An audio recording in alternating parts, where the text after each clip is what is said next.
السلام علیکم پیارے دوستو، امید ہے کہ آپ سب خیریت سے ہوں گے۔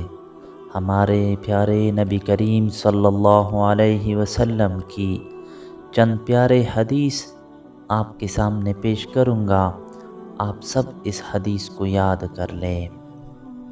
بسم اللہ الرحمن الرحیم۔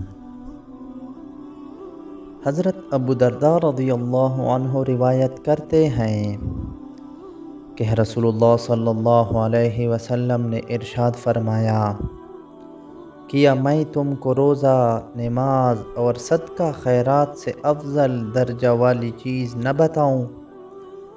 صحابہ رضی اللہ عنہم اجمعین نے عرض کیا، ضرور، ارشاد فرمائیے۔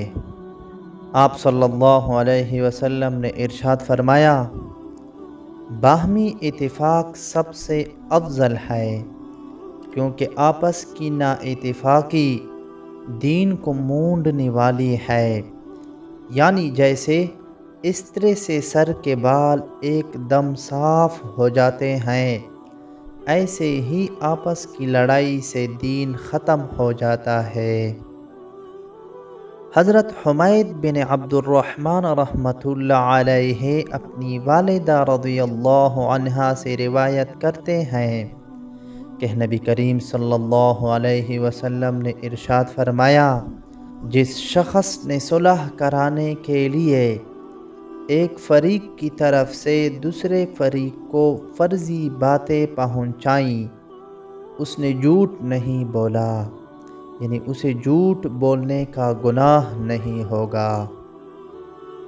حضرت ابو ایوب انصاری رضی اللہ عنہ سے روایت ہے کہ رسول اللہ صلی اللہ علیہ وسلم نے ارشاد فرمایا، مسلمان کے لیے جائز نہیں کہ اپنے مسلمان بھائی سے 3 راتوں سے زیادہ قطع تعلقی کر کے اسے چھوڑے رکھے کہ دونوں ملیں تو یہ ادھر کو منہ پھیر لے اور وہ ادھر کو منہ پھیر لے، اور دونوں میں افضل وہ ہے جو میل جول کرنے کے لیے سلام میں پہل کرے۔ حضرت ابو ہریرہ رضی اللہ عنہ روایت کرتے ہیں کہ رسول اللہ صلی اللہ علیہ وسلم نے ارشاد فرمایا، کسی مسلمان کے لیے جائز نہیں کہ اپنے مسلمان بھائی سے 3 دن سے زیادہ قطع تعلقی کرے۔